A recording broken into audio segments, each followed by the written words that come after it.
আসসালামু আলাইকুম। আমি মামুন সরকার। সবাই কেমন আছেন? ঢাকা-৯ আসনে কি নতুন রাজনৈতিক সমীকরণ তৈরি হচ্ছে?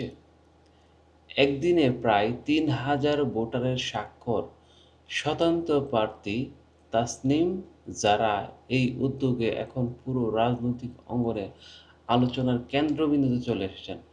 তাসনিম জারা যে কিনা জুলাই যোদ্ধাদের আগেই পরিচিত ছিল। তার কিন্তু একটি ব্যক্তিগত ইমেজ আছে সোশ্যাল মিডিয়াতে এবং বাস্তব জীবনে উনি কেমন করেন সেটা এখন দেখার বাকি। কিন্তু ইতিমধ্যে কিন্তু তিনি ৩,০০০ ভোটারের সাক্ষ্য সংগ্রহ করেছেন একদিনে।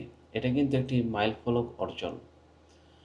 তাসনিম যারা এনসিপি থেকে পদত্যাগ করেছেন, স্বতন্ত্র প্রার্থী হতে প্রয়োজনে ৫,০০০ স্বাক্ষর প্রয়োজন ৫,০০০ স্বাক্ষর। আপনি যদি স্বতন্ত্রভাবে নির্বাচন করতে চান, নির্বাচনের যে আইন আছে সে আইন অনুযায়ী আপনাকে ৫,০০০ লোকের স্বাক্ষর সংগ্রহ করতে হবে। তাহলে আপনি স্বতন্ত্রভাবে নির্বাচন করতে পারবেন। প্রথম দিনেই সংগ্রহ হয় প্রায় ৩,০০০ স্বাক্ষর।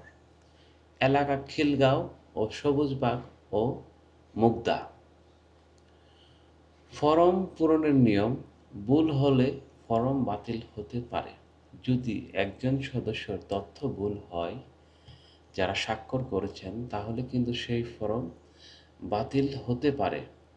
স্বেচ্ছাসেবকদের ভূমিকা: দুটি বুথে অবস্থান, এনসিপি জামাত সমঝোতা, সেই সমঝোতার বিরোধিতায় পদত্যাগ করেন তাসনিম জারা। কারণ জামাতের সঙ্গে জুটে যাওয়ার কারণে তাসনিম জারা এনসিপি থেকে পদত্যাগ করেন। আসলে এনসিপি বলতে যে দলটা আমরা চিনি সেটা আসলে একটি জামাতের বি ভার্সন। এটা সম্পূর্ণ জামাতের নিয়ন্ত্রণাধীন ব্যক্তিদের মাধ্যমে চালানো হয়। স্বতন্ত্র হয়ে মাঠে নামার বার্তা দেন পদত্যাগ করে। ভোটারদের মধ্যে এর প্রভাব পড়তে ইতিমধ্যে কিন্তু শুরু করছে। একদিনে ৩,০০০ স্বাক্ষর কি ইঙ্গিত দেয়? তরুণ ভোটারদের ভূমিকা: স্বতন্ত্র প্রার্থী কতজন, কতটা চ্যালেঞ্জ ও সুযোগ? ৫,০০০ স্বাক্ষরের লক্ষ্যে তাসনিম জারা কি পৌঁছাতে পারবেন? ঢাকা-৯ আসনে কি এবার দেখা যাবে ভিন্ন কিছু? মতামত কমেন্টে জানান। আমরা কি তাসনিম জারাকে নিয়ে আশা করতে পারি? প্রিয় দর্শক, আপনার মতামত কমেন্টে অবশ্যই লিখুন।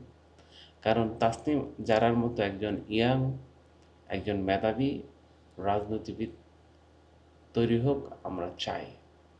বাংলাদেশে যারা প্রবীণ রাজনীতিবিদ আছেন তারা অনেকেরই বয়স হয়ে গেছে।